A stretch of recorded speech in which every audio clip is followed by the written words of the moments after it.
Hello, this is a View from the Bridge official podcast of the Belfast Giants for kingdomofthegiants.com. Today is Tuesday, the 26th of September, 2023. Thanks, Davy. My name is Patrick Smith. We're live on YouTube, Facebook, and on Twitter. You can also download us on Apple Podcasts, Spotify, and a load of your normal podcast providers. On this week's show, 4 points from 4 that were on offer to the Belfast Giants, and they picked them all up as they put 10 goals past the Stars in Cup action. Let's take a look at those. Johnny Curran is a new face in the Giants locker room. We'll speak to the former Blaze top scorer and ask him your questions. We'll also be joined, it's his birthday today, Kohei Sato.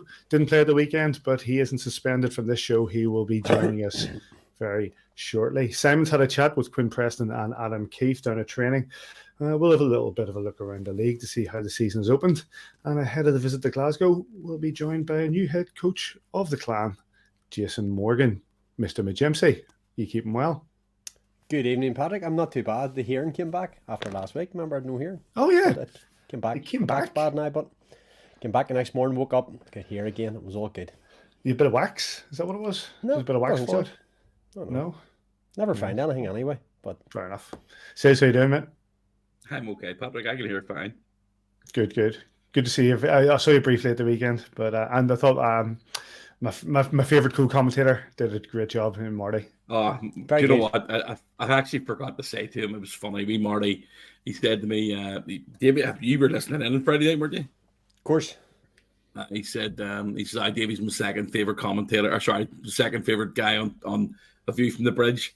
And I says, oh, thanks, Marty. And he says, Patrick Smith first. That's my man. I don't have a third, you wee tool.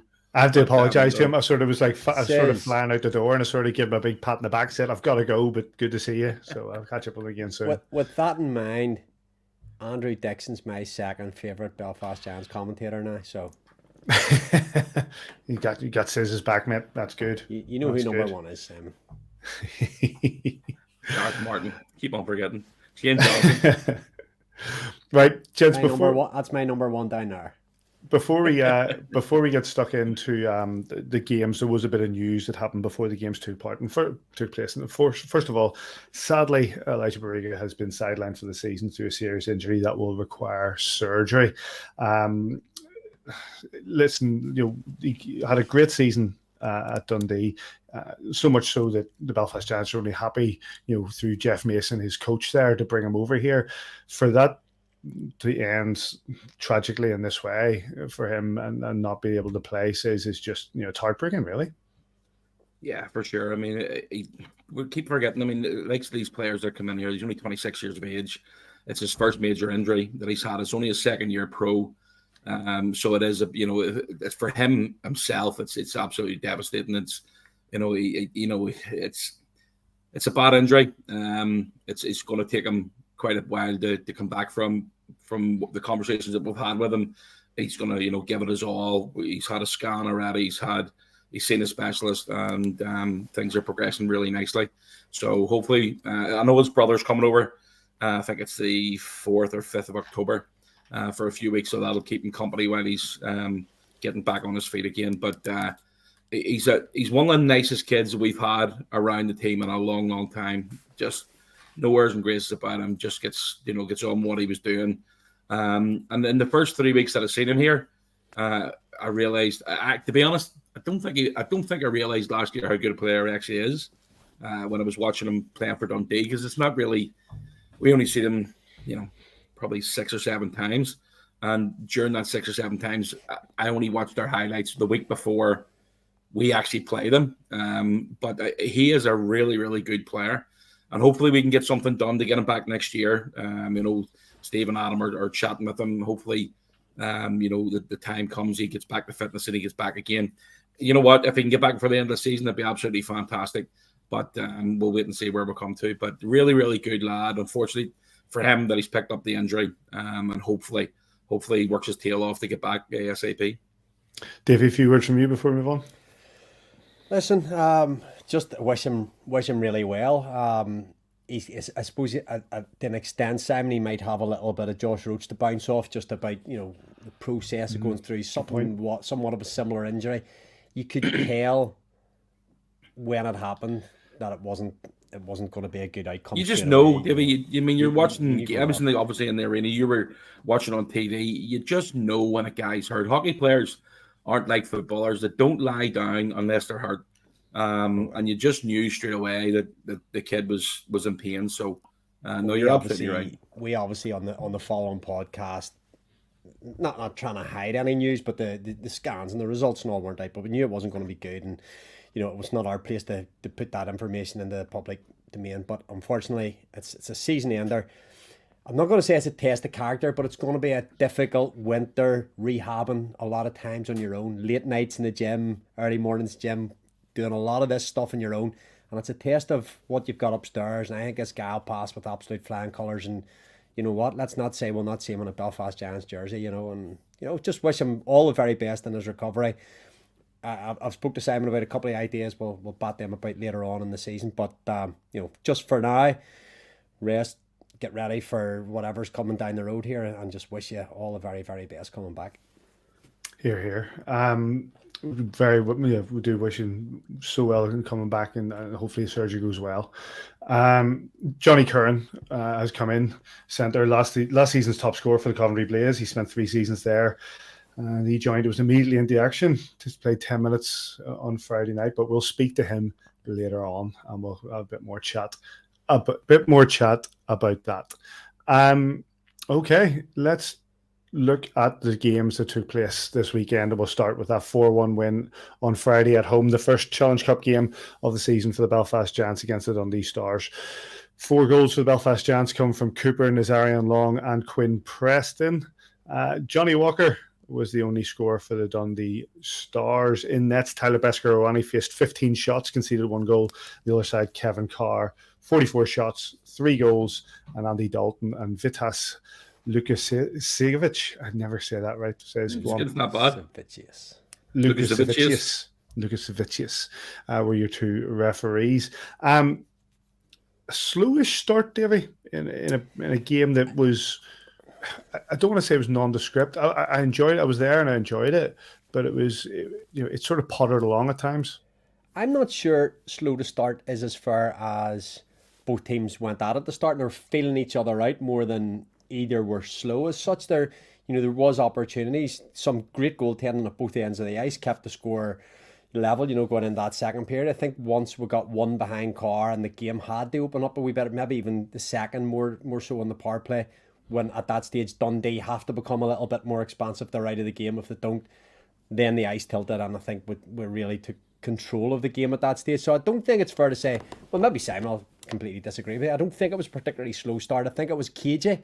Maybe a better way of putting it. First night of the season. Yes, that's they're coming in with a lot. They've got a lot of energy. They're going first night of the domestic season. We've obviously came off a number of games and big home opener, if you like. I know we've played other games at home in the CHL, but the home opener in terms of domestic, and you want to make sure you look after your back end first, and then you go and score the goals. And that's a lovely tip in there from Coop's out of mid-air. Those are things that the guys, Simon will tell you, practiced all the time. Those things don't happen by accident. They've been practicing them for 10 years, 15 years, right through your career. Who were we talking about? Who were we talking to the other week? Say their coach just used to toss them pucks and at the end of practice. Who was it? It was on the podcast. I don't know what happened earlier today. Never mind the podcast. Well, we're talking to somebody on the podcast the other week, Simon. They were saying at the end of practice, a coach would just throw him pucks, and he would just stand and bat until he got them. Aaron Nazarian. Was it Ara? Because he had a tip in similar earlier in the season, a sort of baseball shot out of mid-air. And this is, really lovely play. Oh, yes. On the power play from the Belfast Giants.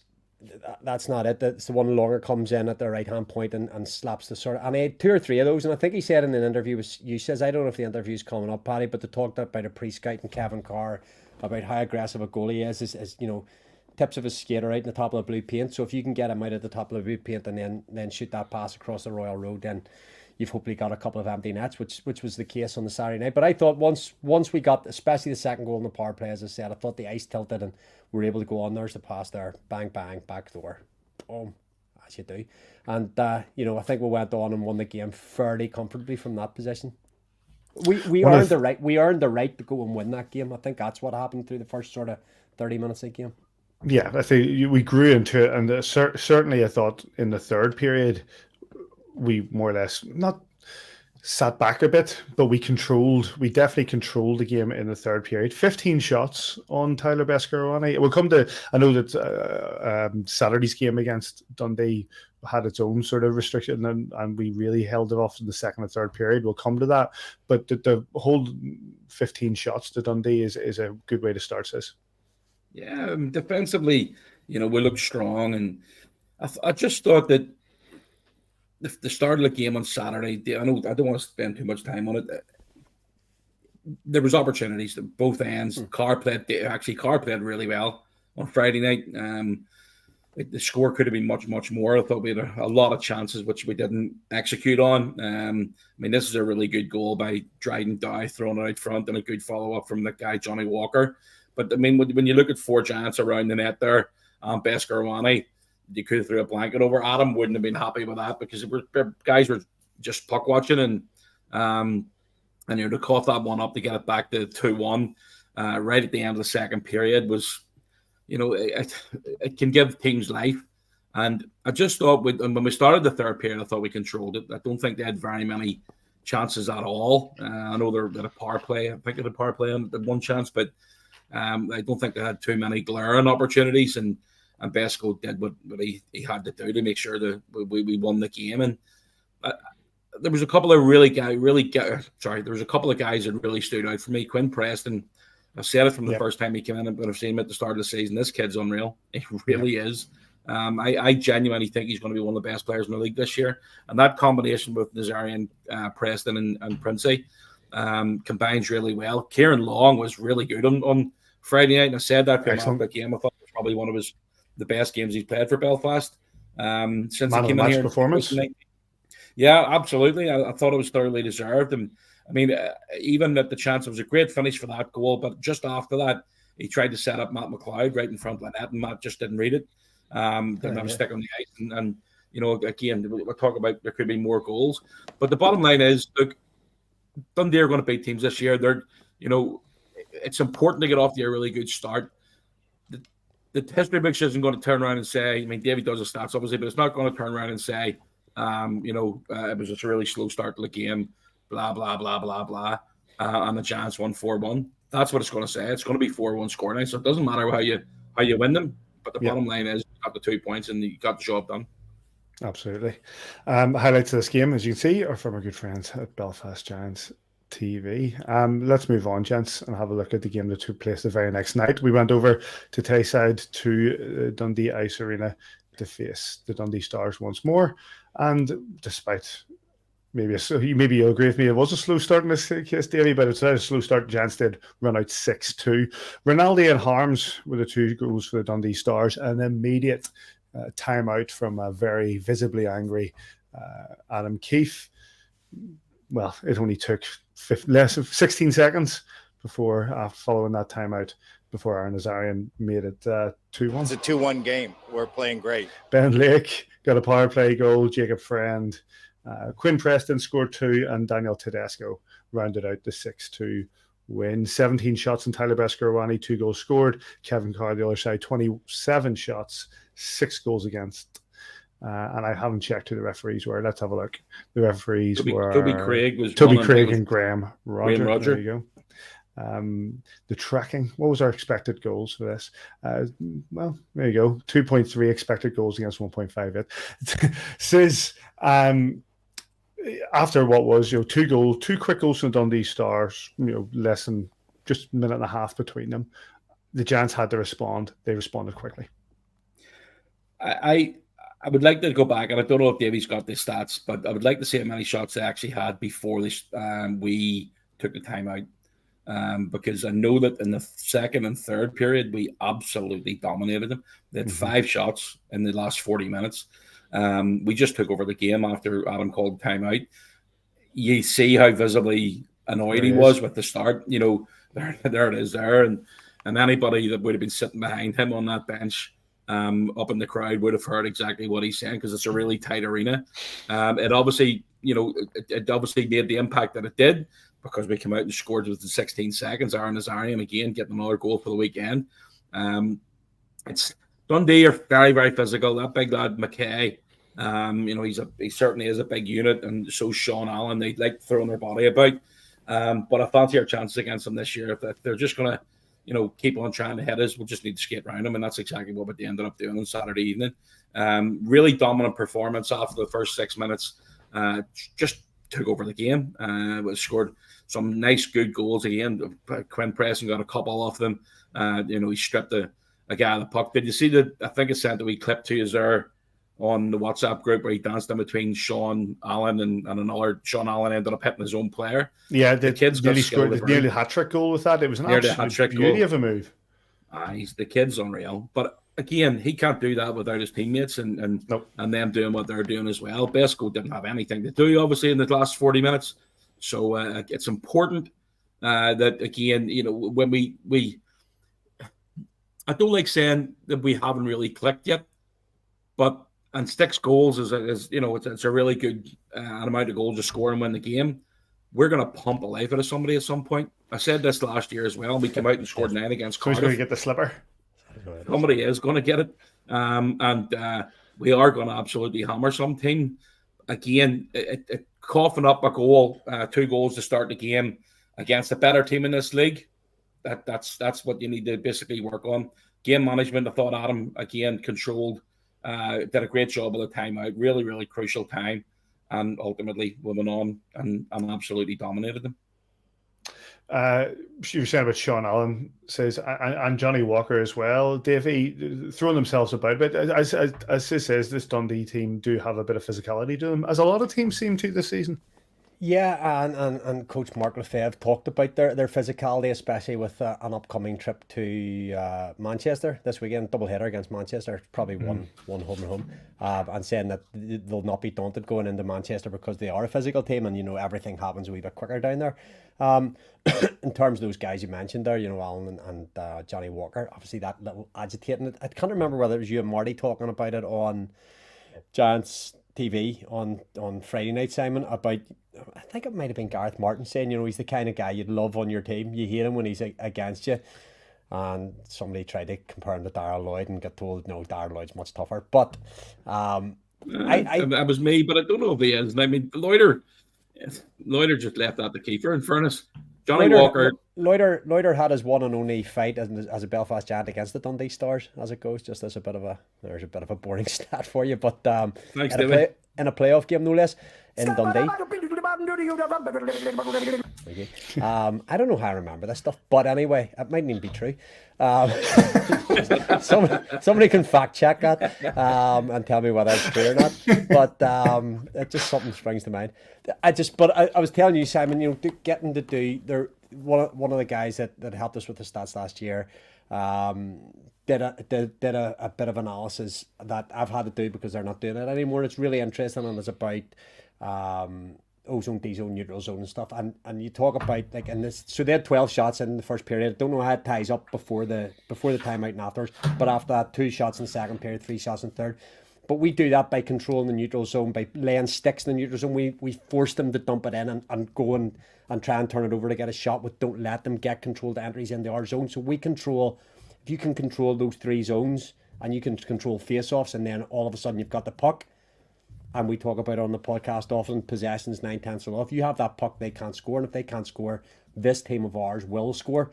And that line of Princeton, Nazarian and Quinn Preston are going to get goals. You talked about him there, Simon. The speed of the release of his shot's unbelievable. It's just he gets that puck off his stick and away in a split second, and goalies aren't set for the shot.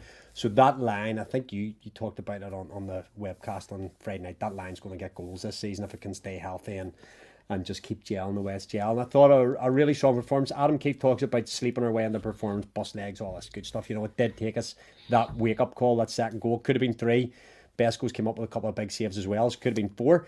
But that timeout, Adam's talked about it often. He'd rather use it in the first period than be looking for one with a minute to go. So he used it at a really crunch time. He turned the momentum on its head. They had everything, that the crowd up. He silenced the crowd. They were more interested in watching Adam have a real go at the players. That silenced the crowd. We've gone out and scored in the next shift. So credit where it's due. you know, and as a coach, he's always been really proactive and taking that time out when he feels. Doesn't matter if it's 2 minutes, 3, 4 minutes into the game. It's there to be used, and he used it at a really good time, settled the whole thing down. We've gone out, scored next shift, and then, as I say, we took a bit like Friday night as well. We took control of the game, and once we get in front, there's no pegging them back. One of the big stats in that game, I know somebody mentioned it in the chat there as well, that we restricted them to 1 shot on goal in the second period. Remarkable. We talk about defensive. Davy's going for, you're saying it's 2. He said 2 shots on. But still impressive. We've got we're going to wrap this up in a second. We've got Johnny Curran waiting in the wings, and we're going to hear just the post-game analysis of Mark Lefebvre and, of course, Adam Keefe. Mark, a defeat this evening. What's your reaction? First 6 minutes, we looked like a great team, all over them, had them in their zone, took advantage of some opportunities, made 2-0, and then after they got one back, we kind of got on our heels the rest of the game. We weathered the storm in the second period, we came out unscathed mostly, tied going into the third period, and then we just stopped playing. Got out of our structure, gave them the puck numerous times, gave them wide open chances. We didn't look like a team at all in the third period, so it's disappointing that way. Always a learning lesson for us. That's the best team in the league. That's the best team we're going to see all year. And we got to learn from it. We just can't play for 30 minutes or 20 minutes or 25 minutes and just keep throwing pucks away and keep giving them opportunities. So it's a lesson for everybody tonight. Yeah, there seemed to be crucial points in the game where it changed. The timeout called by their coach seemed to change things in that first. And I suppose the early goal for them in the third period as well. Well, I took the wind out of our sails, and then we started getting pulled out of our structure. And like I said, we just stopped playing. We're giving them the puck over and over and over again. We weren't supporting the puck at all over the ice, and you just can't do that against a team like that. They got enough firepower. We don't need to give them more chances than they need to, and obviously it's a lesson for everybody tonight. Yeah, disappointing, but is there any positives you can take from tonight? Well, our start. I mean, we're going to watch that, obviously, the first 6 minutes. We have to play like that for a full 60. We're just not a team that can dangle through teams and play on be on our own page. We have to play in a team structure, and we showed that in the first 6 minutes that we can do that. But we have to keep that up throughout the game and support each other throughout the ice and protect the slot, obviously. And just we weren't even making plays. We were just giving them the puck back every time we got back on our stick, and that made it easier for them. And a couple of players out tonight as well, which didn't make things easier. No, that's just an excuse. I mean, that's for losers, right? That's a loser's excuse. So when you say there's players out and travel, all that nonsense, you still got to play the game no matter what, and you got to play hard, and we're not going to use that. Talking of playing the game hard, you'll need to do that next weekend against Manchester Storm. 2 tough games, and as you know from your previous time here, a really difficult building on the road. Well, we got to forget about the cup for a minute, and it starts for real next week in the league structure. So we got to get ready for that. We know it's a tough building. It's a tiny building, so it's something the guys aren't used to, but we're a physical team, so we should be all right in there. And obviously, it's a crucial 4 points to start the season off the right foot. That's great. Thanks, Mark. Perfect. Thank you. Well, Coach, 4 points out of 4 in the Challenge Cup. What's your reaction? Great response. Obviously, I don't want to give up that first 5 minutes, but obviously we know coming into Dundee that they're going to have a good response from last night. But, I really liked our guys' response and the character comeback win there. And, I think that, you look at that third period there, you kind of stole Dundee's hope and belief with some good, solid play in the O-zone, and that's what we're looking to do, control the game. A couple of crucial points in the game. I suppose that timeout in the first period, as you've said there, you'll be happy with how your team's reacted to that. But also, the start of that third period, you would have knew the Stars were going to come at you, hoping to get that goal, but you got it very timorously, very quickly. And you think that was kind of the killer point of the game? Yeah, I think there's a lot of points in the game. Obviously, some key saves by Besco, especially early on there to keep us in this game. And then, it took us a long time to break down Kevin Carr. He was great right from the start. But the guys stuck with it and wore Dundee down, and ultimately, it paid off and it shows on the scoreboard. I mean, you see a confident Giants team walking off the ice there. How do you take that into your next game now? Yeah, look, we're still a young team in terms of the changeover here, and we're still learning to win different ways. This is our first back-to-back win this season, and obviously coming on the road's not easy, and especially in this building. And our guys are starting to learn and starting to gain that confidence that we can control hockey games, and tonight was a big learning curve for us. That's great. Thanks, Adam. Well, thank you.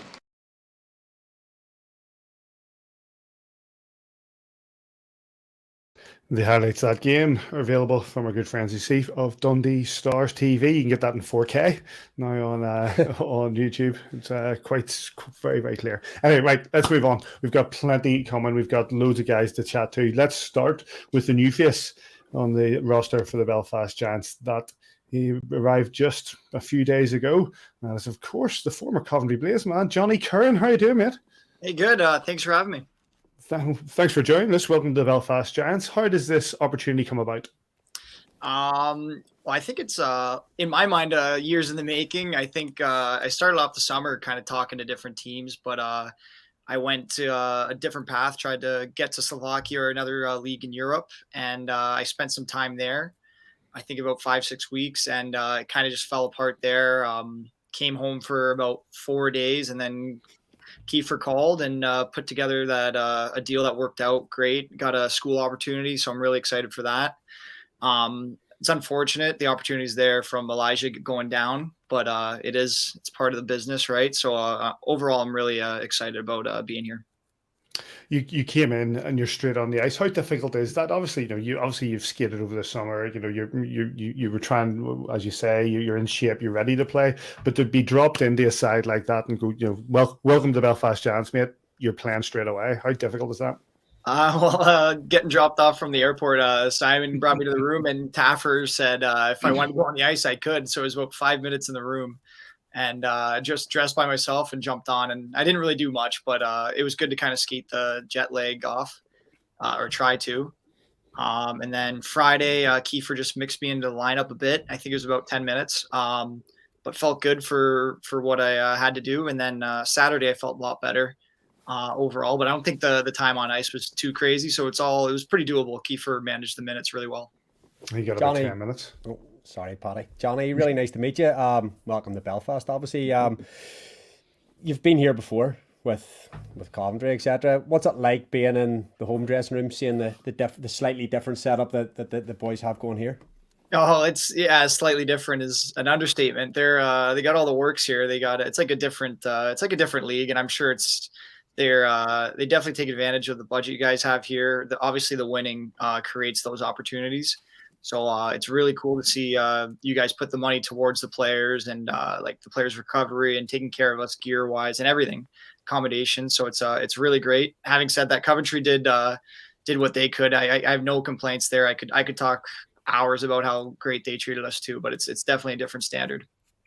And does that give you even less of what's the right term to put this? It's a real no excuse organization. Everything's there for you just to go out and perform on a Friday, Saturday, Sunday night? I will not be able to say the legs weren't there. They got a cryo tub, cold tub, sauna, fridge full of Taff made a joke. I asked if I could have a Gatorade, and he's like, yeah, they're free, Johnny. So there's everything you need to be successful there. So it's no excuse business for sure. Johnny, the Dundee games at the weekend, what were your thoughts on how the team played? What's it like trying to absorb the way Adam wants to play in such a short space of time as well? Yeah, well, playing for him is a lot different, and when he's drawn out the systems, it's so easy when you're on his side of things. But being on the other side, it was really hard to play against. So it encourages you to work hard for him because you realize how hard it is to play against. So when he's showing the different systems, you just have to buy into it, and obviously you could see that we. Maybe some slow starts, but to score 10 goals opening weekend is not a small feat. And then to give up 15 shots maybe the first game, and then I think they had 13 in the first period of the second game, but then like 5 the rest of the game. So you can really take the life out of teams the way we play. You're on the bench 6 minutes into the second game at the weekend. You're 2-0 down, and Adam wants a word. What's he saying? He's encouraging us, to say the least.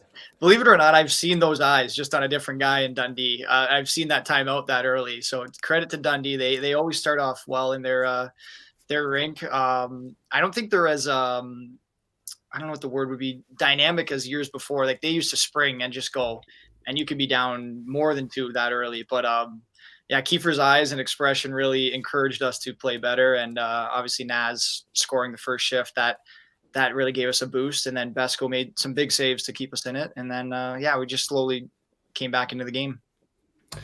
3 seasons in Coventry, obviously. Well, bit of broken when you back to North America with regards to, there was no league here to play in. Yeah. But what have you thought or learnt of the league in the 3 seasons in Coventry compared to where you did NCAA and you're in Niagara near to where you're from, and but it's when you've come over to Europe, the EIHL.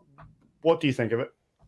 Oh, it's great hockey, and I think with definitely me coming to the league, I didn't know what to expect, and you find out early it's not a European traditional league. It's physical, it's feisty, it's tons of North Americans, and it's just that kind of style, which I think we all like to play. It's a high scoring league, a lot of action.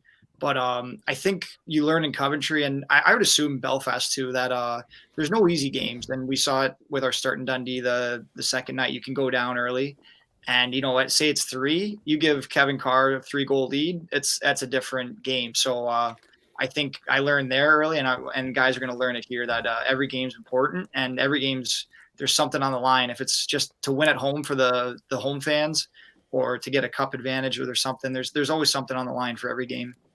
And also, you got that place in Team GB, regards to Div 1A and the promotion there. The sort of carrot of the stick is to be part of that GB side going into the champs at the end of the season.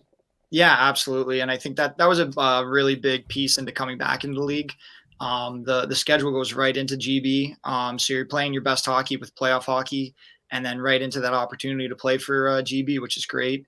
So that was a really good experience winning on home ice, and hopefully my game's up to par where I can be a part of that again. Johnny, you mentioned there you had the opportunity in Slovakia. It didn't work out. You've ended up in Belfast and school and stuff to go with that. What's the difference there? And so what you were looking for out in Slovakia, you came here we basically speak English in Northern Ireland. It's maybe a harder accent to get. But what are you looking at the Belfast experience away from the ice as well as the schooling, I guess? Oh yeah, well, just obviously just Northern Ireland, all the places you can visit. I think my family's already got places mapped out where we're going to be going when they come to visit. But as an away team, Belfast is circled on the map the Belfast weekend.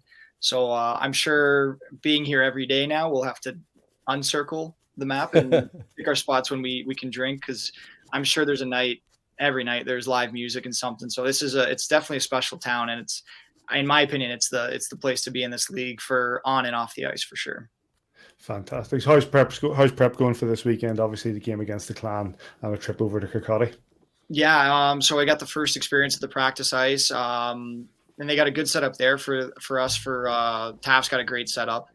I think my heart monitor almost broke because I was so out of shape going up and down a few times. So I think we're expecting the same type of practice tomorrow. Kiefer has a fast-paced practice, and that's great because if your practices are hard, there's a good chance the games are going to feel not easy, but at least your cardio and your legs are up to par there. So more of the same there. And then I think it's 2 away cup games, right? Yes. So similar travel plans, I would assume, and kind of just hopefully rinse and repeat, maybe a better start. Fantastic. Well, listen, Johnny, we appreciate you joining us. Welcome to Belfast Giants. No doubt we'll chat to you again as the season goes on. Yeah. Thanks for having me, guys. I appreciate it. Nice one. Thanks, Johnny. Big thanks to Johnny Curran for joining us, the new face on the side. And we don't stop there. We go from the GB International to a Japan International, and we welcome to A View from the Bridge, Kohei Sato. Welcome to A View from the Bridge on Tuesday. Yeah, Tuesday. Me and Sis was having a bit of that on Friday night. You say Tuesday? Yep. Don't work for me. Don't work for me. First of all, before we go anywhere, hold on. I was going to say something there, but Sis, you're saying that the other guest is coming on now. Yep. Well, then I'll hold what I was going to do there. What was your take on that? You didn't get to play on the weekend, Kohei. What was your take on the weekend for the Giants? The first game, they came out pretty fast. We were kind of sitting back in the first 2 periods, and at the end of the second period, I think we got a go-ahead goal, or the third when Naz scored. I think there was some some goals that were, by them that didn't count. I actually was watching it with Pirate upstairs when actually the play before Nats scored. They actually scored, but nobody on the ice knew about it. And me and Pirate looked at the video, and it was in. So like that could have changed our whole game. But our scoring there, it was big, and after that just kind of gave us breathing room, as Kiefer said. And it was nice to watch from the above. You don't really get to see that type of like the high level of hockey from upstairs, especially the team you play for. And there was a lot to take away, and hopefully what I saw, I can translate that on the ice into the weekend. Now, I'm just going to pause things there because today's a special day, isn't it, Kohei? But not just for you. Hiya, Laura. Hi. Laura Smalls joined us back with a view from the bridge. And today's a special day because happy birthday to you. Well, we have a bit of a tradition here, though we get this totally wrong. You ready, Davy? Ready, says? What are we going to try and do? Happy birthday to you. This always Mrs. Astor. Happy birthday to you. That's it, yeah.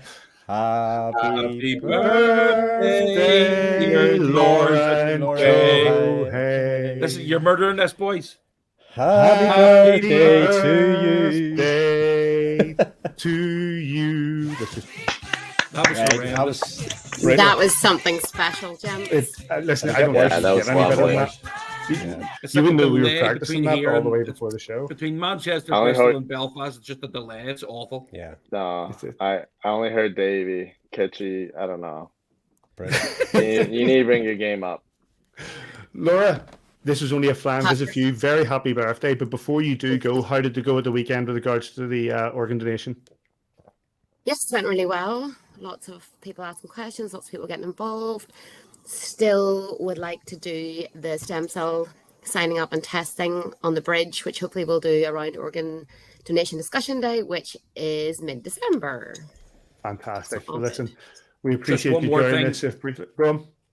Sorry, Laura, we're also going to be doing something tomorrow for Get Blake to Boston. Yep, so we've got a new prize coming up on raffle. It will be 2 tickets to a show of your choice for Belsonic 2024 and a night in the Clayton in Belfast. So you can enjoy yourself and not have to worry about how you're getting home. Fantastic. Laura, a very happy birthday. Thanks for Thank popping you so by. much, Patrick. Bye, gents. Bye, Co. Bye, Laura. Thanks for the Birthday sushi. bestie. Bye. Yes. What age are you today then, Kohei? Turned 27. 27. Do you remember being 27, Davy?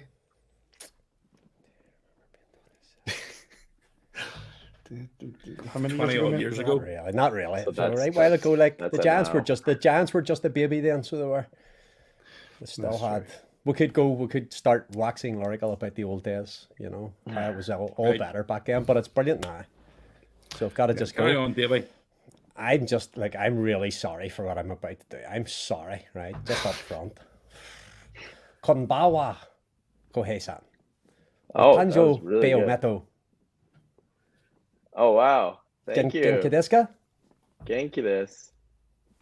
That's all I've got. I'm sorry for murdering it. That's all I've got. No, that was amazing. So we have not, I won't call it a tradition, but so if we're French Canadians with a Swedish guy, I'll always try and greet them a little bit in their own language because I think it's important to try. No, that's know. awesome. So Thank you. That's I all I've got. appreciate Go it. ahead. That was a nice How surprise. you settling in? Great so far. I mean, as you can see, Kitchy and Laura, they've been very welcoming. Since the day I got here, Kitchy picking me up from the airport. They made me feel welcome and at home from day one, and whole coaching staff, whole organization really. Like when you go to W5 or when you go into the SSC, like everyone's saying hi to me, even though they don't know me, they don't know who I am, but they just those little things in life that makes you feel like a part of something. And it's been really nice. And you walk around the city, everyone seems very nice and like helpful. And you go to those cafes, you have a little conversation, and it's been really nice. It's been really, it's a lot different than where I came from, but it's been nice and easy transition into a new city and new country.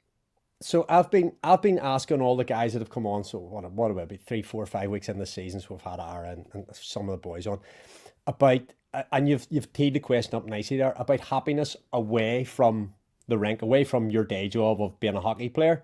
Whenever you're not there, when Kitchy's making you happy, when you're meeting those people in the coffee shop, how important is that happiness in your surroundings? So being happy in Belfast, they allow you to go and express yourself on the rink.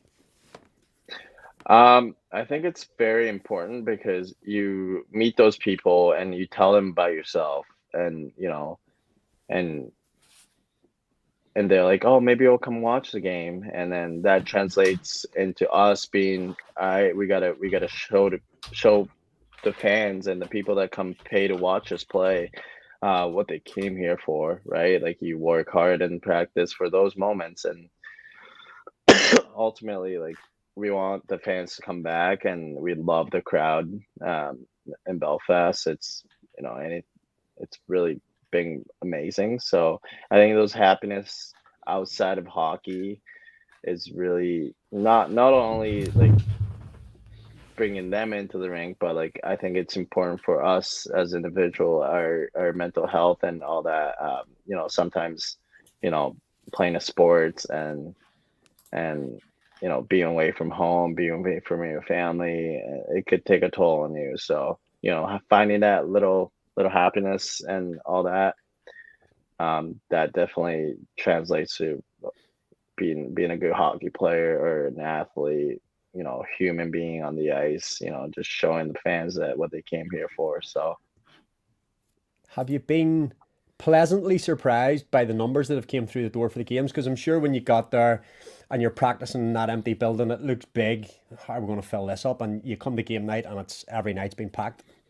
Yeah, no, I've been very, very happy with, the people that's been showing up to the games, and, they get loud, and, the drums and all the fans by the screen. I think it's very special. You don't really get that in many places in Europe, or unless you're in the NHL. I don't think you get that kind of that kind of fan base anywhere else. So it's definitely special. Just before you go, says just before you go, you're giving a quick reference there, Kohei, to what's called Boomerang Corner up in the top corner there. Just for guys that don't know, because there'll be people that watch this podcast that have come in the last 9 years. Boomerang Corner was named after a dearly departed fan, Sturdy Boone. Used to come to games. When we talk about when I was 27, Sturdy Boone was there, and unfortunately Sturdy passed away a number of years ago. And they named a little section of the fan corner about him. So there's just a little bit of background on Boomerang Corner. Named after, he used to have Boomerang in the back of his jersey, but he's no longer with us. So just remember Sturdy. That's all. Kohei, tell us about your trip to Belfast with UNH back in 2018, I think it was. Did that play a deciding factor when the call came to come back to Belfast to play? Definitely. Being here 4 seasons ago with the University of New Hampshire with the Friendship Four, I was amazed how nice they treated us here, right? They gave us a tour of everywhere and everything, and they scheduled us with a great Thanksgiving meal, a tour in a Titanic Museum. We saw the city of Belfast, and that kind of stuck with me. We took a trip up north in the Giants Causeway and learn about the history of Belfast and the Peace Wall and everything. So that definitely stuck with me. And what I wanted to like. What I remember the most was not only we play hockey games here, but outside of hockey, there were a few teenagers in an organization called Friends Forever that came over to Durham, New Hampshire, where University of New Hampshire is, and we did bunch of volunteer work and charity works with them, and did some team buildings, and seeing those familiar faces that that we interacted with all year, seeing them back in their homeland in Belfast, that was really cool to see, and having them at the game, and that was something I'll never forget. And those moments, little moments like that, is us being a hockey player, you just like, wow, that's something special, and you never get that anywhere else. And yeah, definitely coming here in 2019 helped my decision. Definitely, just knowing that what the city is like and what the people are like, how they do business here, it's all stuck with me. So it was an easy decision for me to come here. So obviously your nationality is Japanese. You've been in North America for 16 years before you came to Belfast. Like you said, you went there when you were 11. Is that right? Yeah, 12. Yeah, 12. So 15. And you've obviously picked up a bit of an accent from North America. But can you do a Northern Ireland accent for us? I thought you guys had an accent. Oh no, we do. But can you do a Northern Ireland accent for us? Say something. Boy. Keeper lid is one of them. I'll do. That'll do. Yeah, keeper lid's okay. What else? What else? What about wee Laura? On the spot, Kitchy. Oh yeah, all right. I call Laura wee Laura. She calls me wee creature. So lucky wee creature. Yeah. Yeah, we's one of the big things I say all the time now. Say marathon. Marathon. Yeah, I know. Laura, she can't pronounce anything. So just backstage, we can bring her back on if you want. Yeah, exactly. So we appreciate you joining us, Kohei. Obviously, you'll be back on the ice this weekend then? Yes, Saturday. Not Friday, but Saturday. I will be. Saturday. So you're making the travel over for the game against the Five Flyers, and have you been warned about that rink in Kircaldy? No, not yet. No, you're in for an experience. Our next guest might be able to tell you a little bit about it, but you're in for an experience from some of the rinks around the IHL. It's an experience, so welcome. Thank you so much. No, we appreciate you joining us, mate. Thanks very much. Thank you. Arigato. You were loving using the Japanese there, mate. That's just he was you just chopped them up one by one. Absolutely fantastic. I told you, Ruby is fascinated by Japan and she's learning it, so she's been schooling me. And I was hoping that Kohei was going to come on a little bit later in the season, so I could have learned a little bit more. But sure, if we'll have him back in the new year, we can talk about his 25 goals, hopefully in Japanese. Absolutely. Right, onwards, gentlemen. The Belfast Giants this weekend on Friday travel to play the Glasgow Clan. Obviously, they played 2 games against them in pre-season and basically shared the fictional points from pre-season, but 1 win each. But this is in the Cup. We're delighted to be joined for the first time by the brand new coach of the Glasgow Clan. That is Jason Morgan. Thanks for joining us, Coach. Oh, thanks for having me, guys. What has been your experience so far of the Elite League? Well, I actually had a little experience back in 2018. We played exhibition games there in Fife and Manchester when I was coaching in Aalborg, and I think the league has evolved into a top premier, like minor European league, like many others have year after year. I think it's becoming faster and more skilled, and very impressed with early on, like our exhibition games against Cardiff and you guys there up in Belfast, that the level is definitely higher than expectations coming in. So I think it's going to be a competitive league this year for all 3 trophies, and excited to see where we fare. As a player, you AHL, NHL, a lot of AHL time, and then going up and playing for like Calgary but what from your playing days do you think you've brought into your coaching? I think just the competitive, like I was a competitive player. I think work ethic was one of my strongest attributes. So I try to instill that in my team, and it kind of stems back from when I start recruiting is building a team based on character and leadership first, and becoming a team first, and then gelling on the ice second. So I think for me, it's just that I think you can overcome a lot just with hard work in itself. So that's kind of the motto I set from day one, and so far very pleased with our group, like both on and off the ice. Coach, welcome back to the UK, I guess. Interested in your thoughts on, you're talking about creating the team off the ice and then trying to gel and go forward. You have to hit the ground running fast in the UK. The league games come around quick, and we talk about it often. 2 points in October are as crucial as 2 points February, March time.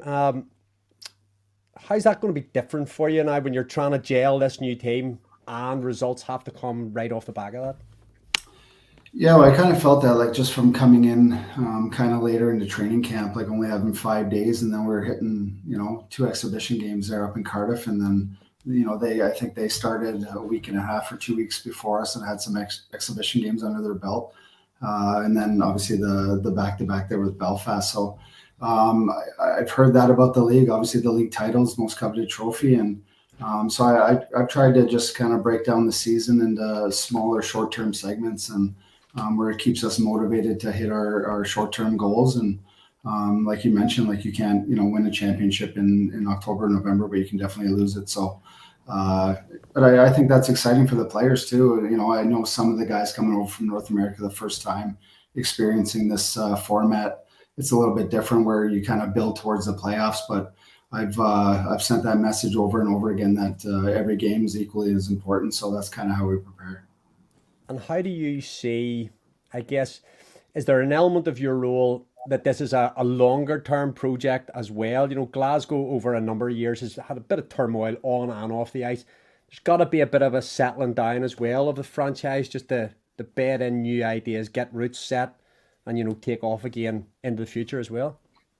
Yeah, definitely. I think it's a new era with, Mr. Michael O'Rourke taking over as lead owner there, and with Aaron Murphy kind of being his advisor, kind of my go-to guy to, if I have to voice anything to him. And I think he's given us all the resources to be a successful team, and many renovations to the rink. And I think he wants to make it a full entertainment experience for the fan, and the Purple Army, the tremendous fan base. So I think really catering to that department, and kind of learning from some of the bigger markets, the Belfast, Cardiffs, and Sheffield. So I think they got a great backbone for success there in Glasgow, and now with the new ownership group, and I think everyone's pulling in the same direction for the same goal.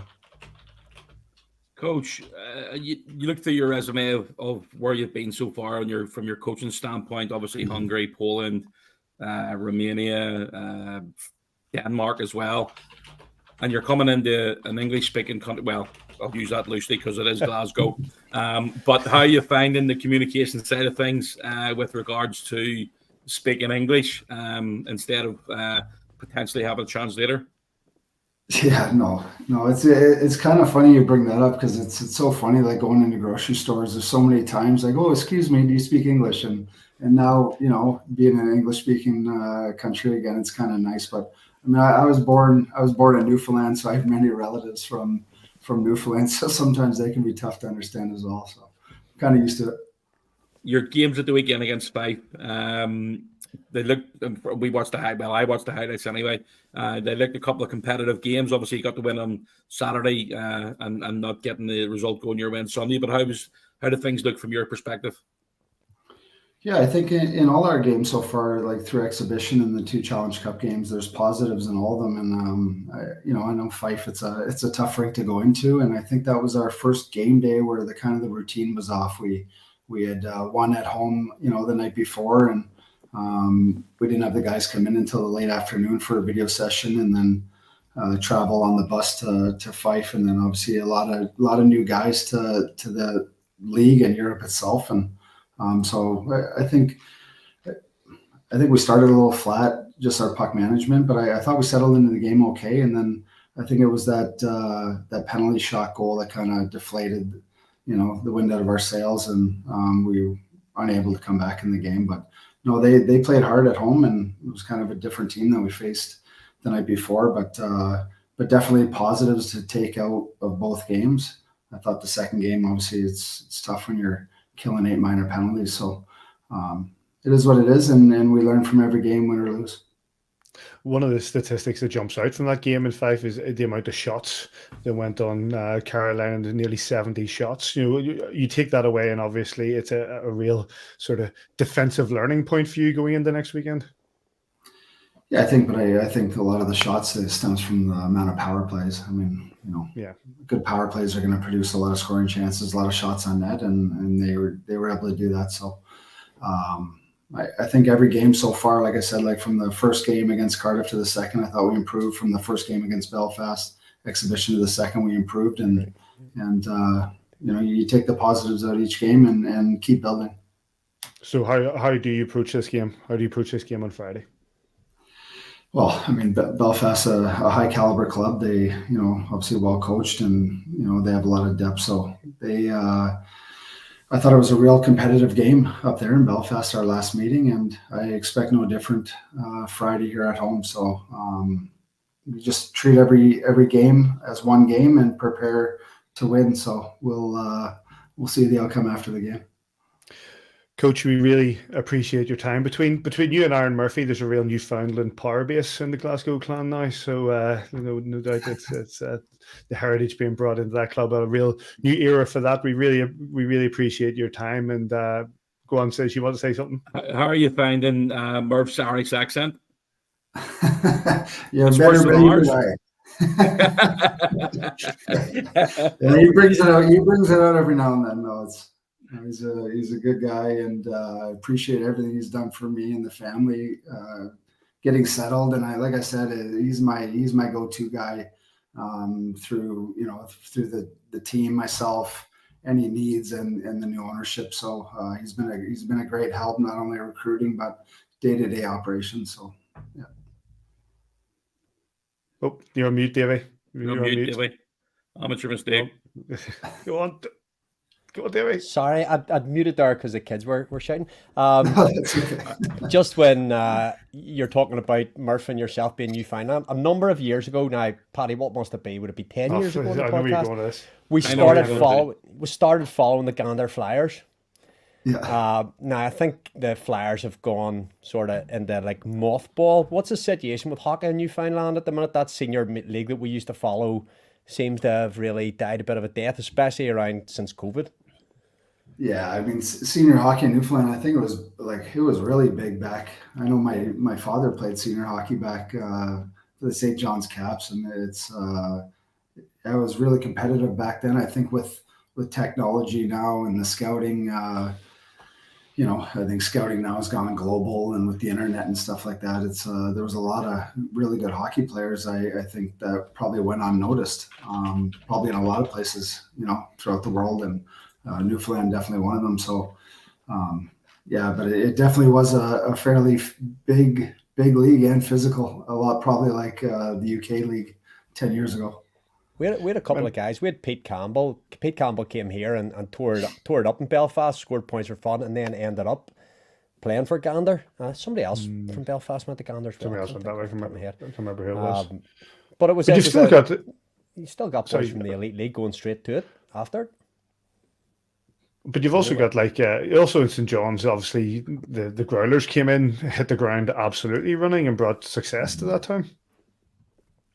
Yeah, definitely. I think with Toronto's farm team in there too, and like I said, I think since they've gotten the pro teams and junior hockey out east in Canada, it's hockey's taken off, and it's definitely good for the island of Newfoundland and all of Canada. And I think on a global stage too, like you're seeing different markets based on even back back in the 90s, like when Gretzky went south to LA, and then teams like Florida and Tampa, and everyone just started escalating, as hot hockey markets. So, and now like with Vegas winning, and definitely a popular sport now globally. Coach, listen, we really appreciate your time. Thanks for joining us. We don't wish you well for Friday, of course, but we wish you well going forward. No, I appreciate it, guys. It was nice chatting with you, and anytime. Thanks, Coach. Thank you, Coach. Big thanks to Jason Morgan for taking the time coming to join us. That game, of course, is at 7:30 on Friday night over in Glasgow. You can get that on Clan TV. Right, gents, before we get to a bit of news, Sis popped down training, chatted to Quinn, Preston and to Adam Keefe. Productive weekend, 4 points against the Dundee Stars, starting with the 4-1 win here on Friday night at the SSE Arena, and then a 6-2 victory over the Stars in Dundee on Saturday. What were your thoughts on the weekend? I think it was a great weekend. We had a good crowd at home and really helped start us off. And I think we got to a slow start on Saturday in Dundee, but that can be expected. They had a good push to start the game, but besides that, we just weathered the storm and took over. But it was a fun, good weekend, and good weekend to start the Challenge Cup for sure. Started on the right foot, so gotta like that. Yourself, Princey, and Aaron Azarian have struck a bit of chemistry and individually picked up a few points from the weekend too. Yeah. The way I like playing with those two guys, we control the game a lot, I feel like, and it makes it easy for us. We're not in the D zone very often, so you don't gotta stress out too much. But playing with those guys to make it easy, especially in a league like this, we can all skate, we can all make plays, so it's really fun. Challenge Cup, obviously the coaching staff and the guys who've been here before would have, put on you the importance of picking up those points early on in the season due to, obviously you want to try and hold the later stages and potentially the final if you do get that stage in your own building.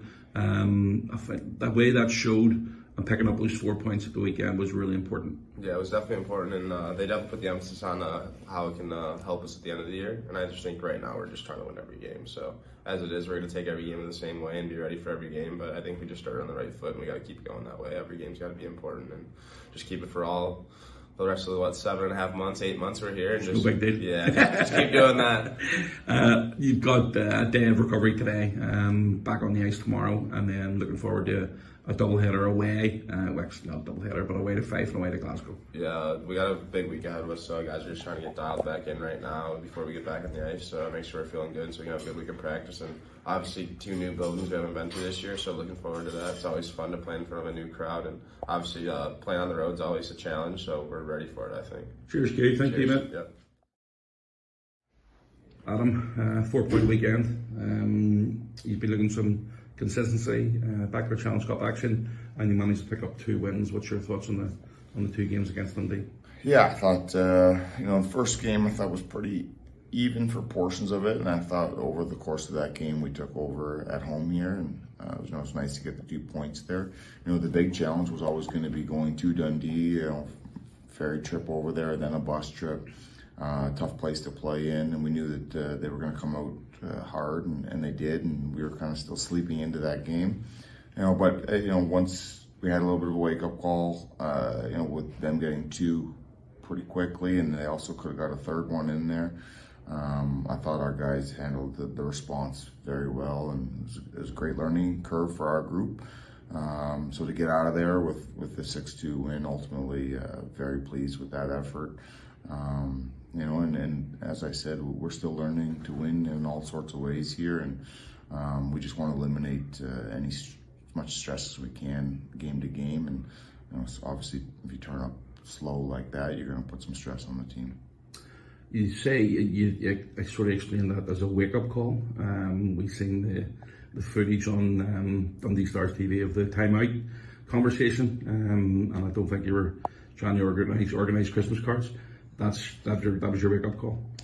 Well, for me, that's just something I needed to change at that moment. But it's also a challenge to the group to see what we're made of, and it's a fight or flight response that I'm looking for, and see who's got what, and credit to those guys and a lot of respect to that locker room. Everybody fought back.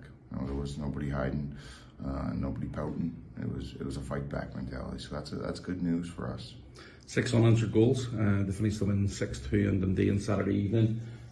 You must be very happy defensively. I think it was 5 shots you gave up in the last 40 minutes. Yeah, I mean, see, as coaches, sometimes I look at the first 5 minutes and I'm unhappy with it. But, if you take a step back, review both games, review the statistics and the scoring chances we did give up, there's certainly areas we can get better in. But if you look at both games over the course of the 60 minutes for each game, I'm certainly happy with us defensively. Johnny Curran coming into the lineup this weekend, straight off a flight on Thursday. Practiced, played Friday, played Saturday. I'm sure he's probably tired over the weekend, but what was your thoughts on the latest signing for the Belfast Giants? I think he's going to be great here. First question to him was, how quick can you be here? And he said, bags are packed, ready to go. So it was the right answer from the very first question I asked him.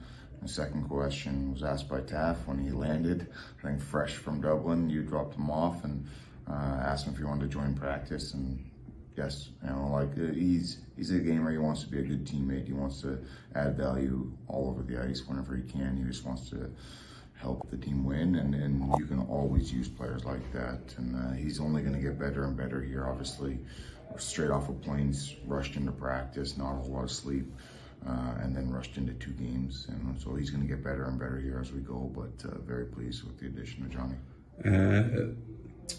Glasgow Fife this weekend, both games away, both on the road, and obviously a week of practice before you get there. Recovery day today, and back on the ice tomorrow. Yeah, today's about getting the bodies right and a little bit of a break mentally from the game, and getting a little refresh, and then we'll practice Tuesday, Wednesday, Thursday to prepare for Friday and Saturday. I enjoy going on the road here. This is a good challenge for our group to get on the road and not have to worry about any distractions. We're on the road together. We have a job. It's a business trip, and that's how we're going to approach it. Thanks, Adam.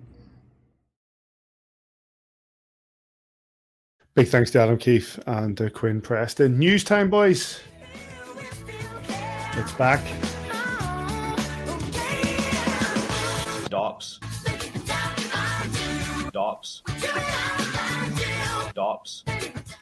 The Department of Player Safety have returned, and they've assessed forgot his name, Blake Thompson of the guy who used to play for Cardiff. Blake Thompson of the Coventry Blaze has been assessed a boarding. He's been fined. I think there's been a few, I don't want to say people say like surprised or query, but we've got the video. But that in the game against the Sheffield Steelers, up against Patrick Watling, he's boarded him in, and his next come back. There's been no suspension here, Davy. I think it's a fair enough call. Actually, it's boarding. I can't remember if I read the press release right. It says the player doesn't turn the numbers at the last minute. I think the player does turn at the very last second there. 14 going up the boards. Sorry, the press release says this was not the case of a player turning his back immediately prior to contact in a way that turns a legal body check into an illegal one. Well, you look at this. 14's going up. He's not, and just as he does turn ever so slightly, look, he boards him. He's got a fine or a suspension. It's a fine. Initially, it said both a fine and a suspension, but it's a fine. I think, as has been the case over the last number of seasons, your first kind of offence in this league seems to get you a fine. Don't know what that fine amounts to. Don't know who pays that fine. He's boarded him. He's cross-checked him in the back, and he's boarded him. I don't think there can be really much mitigation there, other than he looked genuinely appalled at what had happened, because players steam in, and he's like, I didn't mean the outcome isn't what he was looking for there, put it like that. And I don't think, look, he's been fined, and it's a move on situation. He's boarded him. It is what it is. I'm glad the player's okay. Yeah, Watling is okay. He went on to score the game-winning goal in overtime. Says your point of view, like there's been a bit of people saying, in this sort of situation, is a fine enough? Is he going to learn from a fine? It has been said from the press release. It does say the incident will be recorded on the player's record for the remainder of the season. But give us your take on it. I think you're setting the precedent. To be honest with that hit, it's a bad hit. That's a suspendable hit in my opinion. Coming out on with a fine again, I have no idea what the fines are. I have no idea who pays them, and it's one of those ones where it's actually, see, when you watch, we're picking up, that's the replay of. See, when you watch it live, and watch 24 Orange coming in now, he cross checks Blake Thompson in the head, and that went unpunished. So if you go back and watch that without the replay, but watch it as the play developed, you can see 24 Orange. You just see him basically line up the stick there to cross check him on the side of the head. I think it's a sustainable hit all day long. But look, it's the first weekend of the season. Guys are still, I don't want to say finding their feet, because obviously Watling hit the deck, and that's a bad hit. And I know I'm certainly not a Sheffield Steelers fan, but it's really good to see the kid get back up on his feet again. And he's going to be one of the best players in the league this year. Make no mistake about it. He is a top player. And it goes to show from, I don't know, many minutes later, probably about 8 or 9 minutes later, that he scored the game on a goal in overtime. So he's a good player. Sorry, Dave, you want to come back in? Well, yeah, a couple of things. Simon, do you think they're kind of almost setting a precedent there, going, your first one's free? And when I say free, it's free from suspension. You get, let's speculate, right? Because we don't know, but let's speculate. 250 quid. I don't know what the fine is, but let's just speculate. The first one of those, you're not going to miss a game, but you get a £250 fine. It's almost a freebie. Yeah. I just think, like, the guy's turn, he's going up the boards, and he goes to either the A off the boards, or he goes to check back. I'm going to be honest, Dave. I see Watling. I actually see Watling. I think the puck sort of gets caught up a wee bit, and he sort of does hesitate. Yeah. As if he is going to turn back, but without making that movement to turn right there. The problem that I see with it is that, Blake Thompson shouldn't be making that hit, bottom line. So there's the absolute point. He's got to stick up. He's got to stick up against them all. If you're going to do that, you need to get your stick down. You need to angle the guy into the wall. You've got support from, I can't see what number that is. I mean, I think that's Tallberg, number 70. So if he decides to turn around and get back down the wall again, Tallberg stepping in to stop, coming back. I just think it's a really bad hit. I really do. I think it's... We've talked about this for years, Sam. The necessity of that hit isn't there. He doesn't need to make that hit to make the play. No, it's a good point. He really doesn't. There's a good point from Kevin Madden asking, do you think if the player was injured on the play, the punishment would be worse? Should it be? They've taken intent to injure and injury out of the rule book to an extent. Should it be? I don't think so, because there's so many factors in what causes an injury.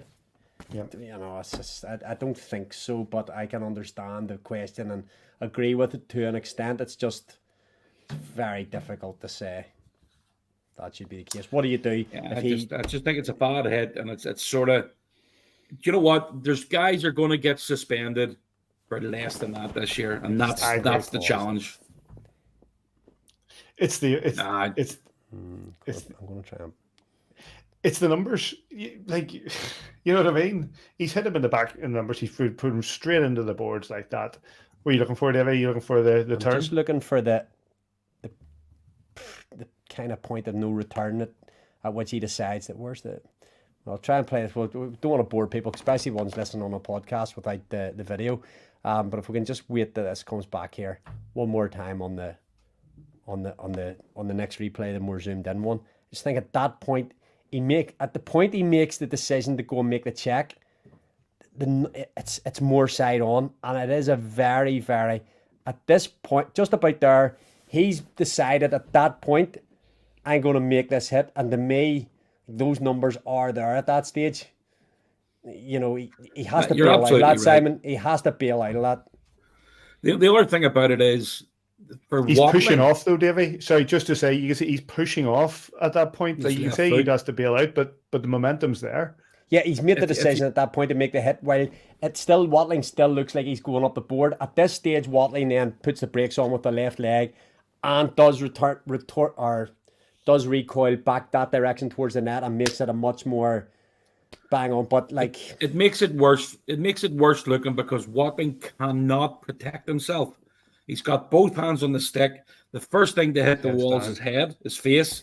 And that dashboard, again, I don't know if he's hurt, if he needs stitch or anything in that, because if you watch the play, I don't know if you can press play and you watch the play develop. I mean, his face plants right into the glass. His hand does sort of come up, but that's just natural, as if you're going to try. I think the first thing to hit the wall is his face, and that's not good.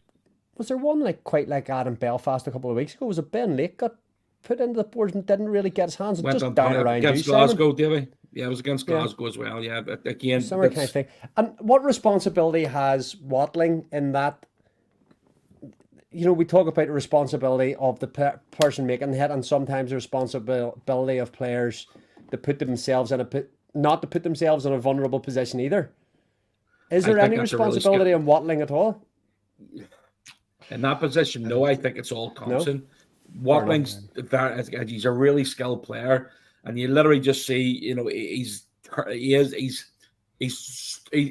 it in his head. He's going to turn back to the right instead of going up the wall to the left. Yeah. And he's basically just trying to get the advantage on Blake Thompson. I just think it's a really bad hit. And look, we're definitely not Sheffield Steelers fans, but I think Coventry are very, very lucky not to come out of that suspended. Yep, no suspension for Blake Thompson, just a fine.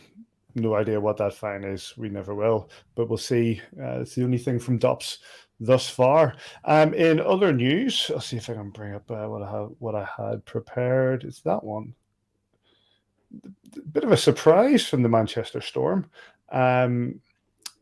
The signing of the former Bruin Winnipeg Jet and a bit of time in Switzerland in Joe Morrow coming in, just being announced yesterday, coming in defence for the Manchester Storm. And you can see a man who has a wealth of experience in the show.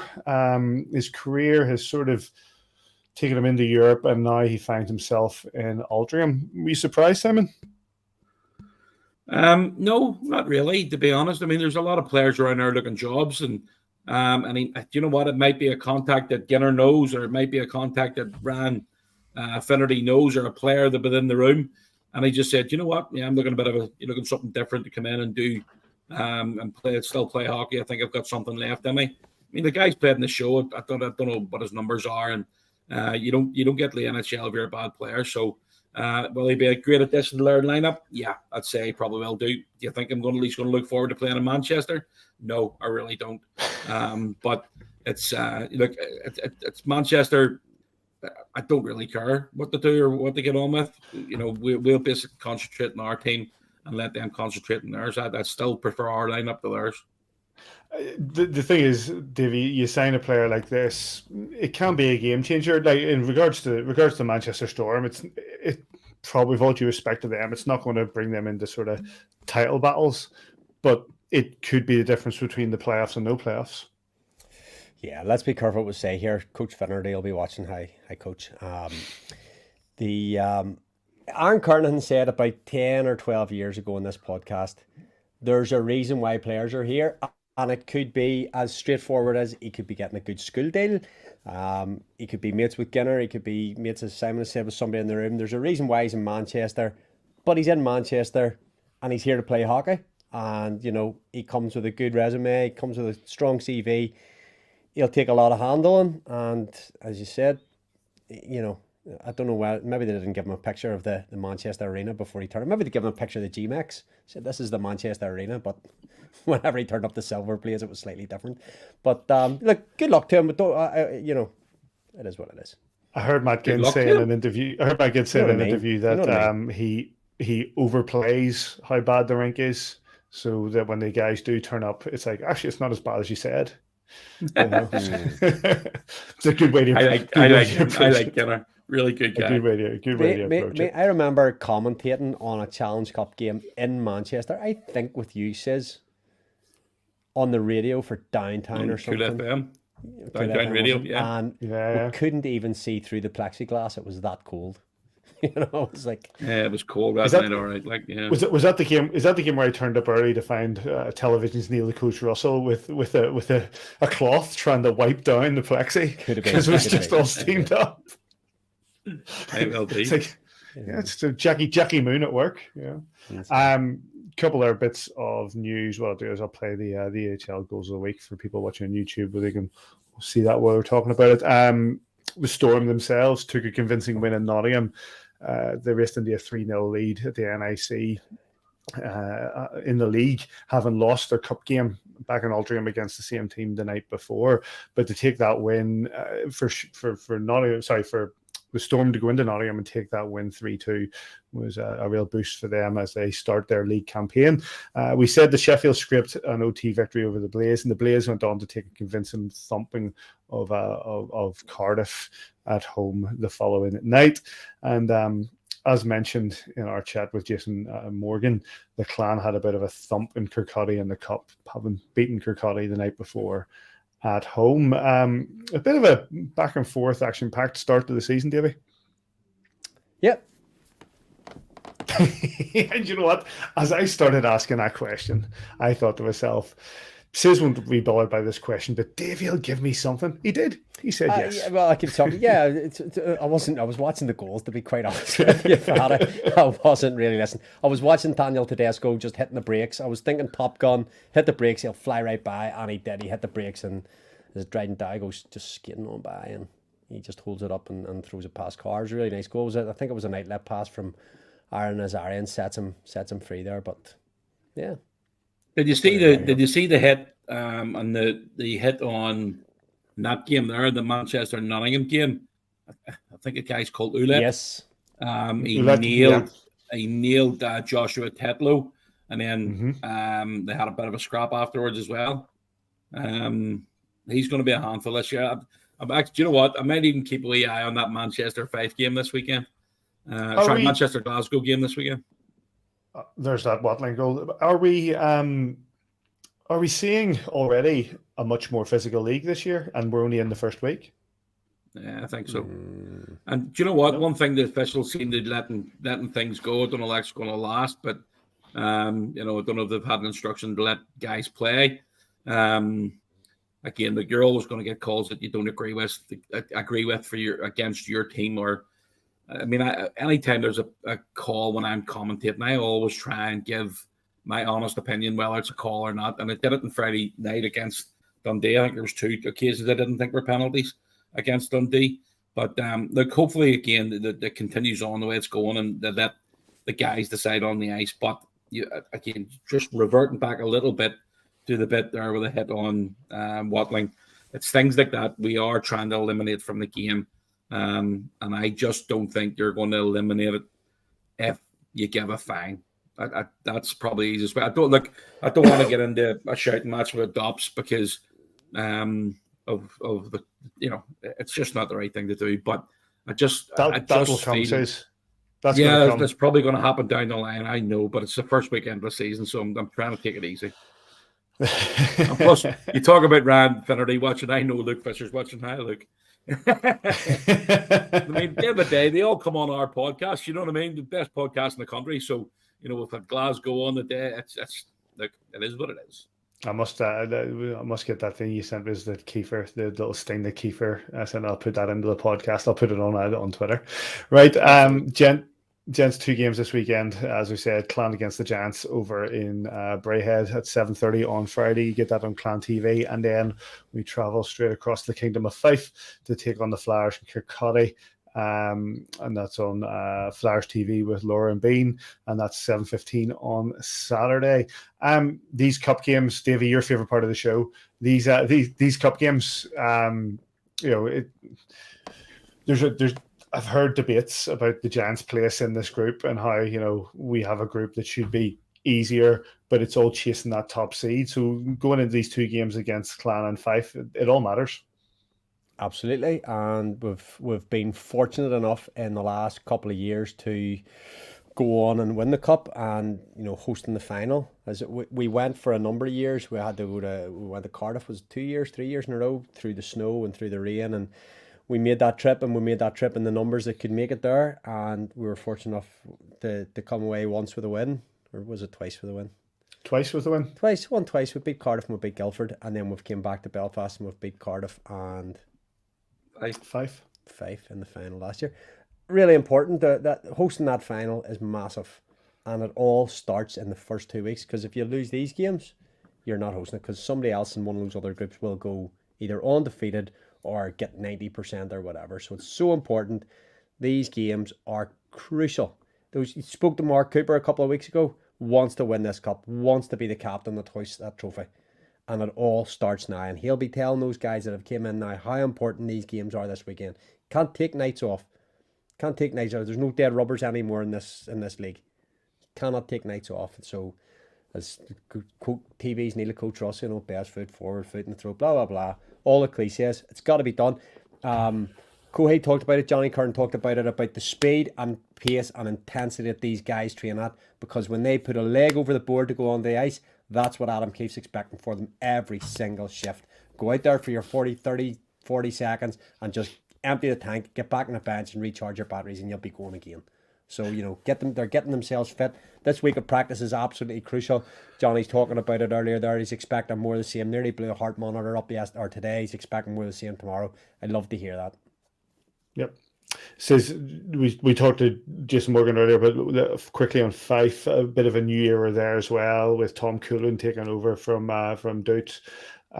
Coolan, of course, we know from Continental Cup days, but he seems to have brought a breath of fresh air to that organisation. I mean, Todd's there a long time, 20 odd years between coach and player. It's different voice. It's a different way of maybe coaching, different systems, what have you. I don't know. I haven't even looked at the Fife roster, mate. I don't know how many new players they've had in. I don't really do that until we play them at home for a week or 10 days in advance. But a couple of weeks away. He's a good coach. He's been around a long time, and I mean, he's always had a really good team in Katowice a couple of years ago. Well, 5 years ago, 4 years ago, whatever it was. For that, 5 years ago. 4 years in 2019. But he'll have these guys ready to go, and don't forget. I mean, we play Friday night, and then we play them Saturday night, and they've got to rest the extra day throughout the because I think we're the only game on Friday night against Glasgow. I don't think there's any other games. So, they've got an extra day's rest, and that can play a factor. And they're at home, so it's no travelling. They'll be ready to go.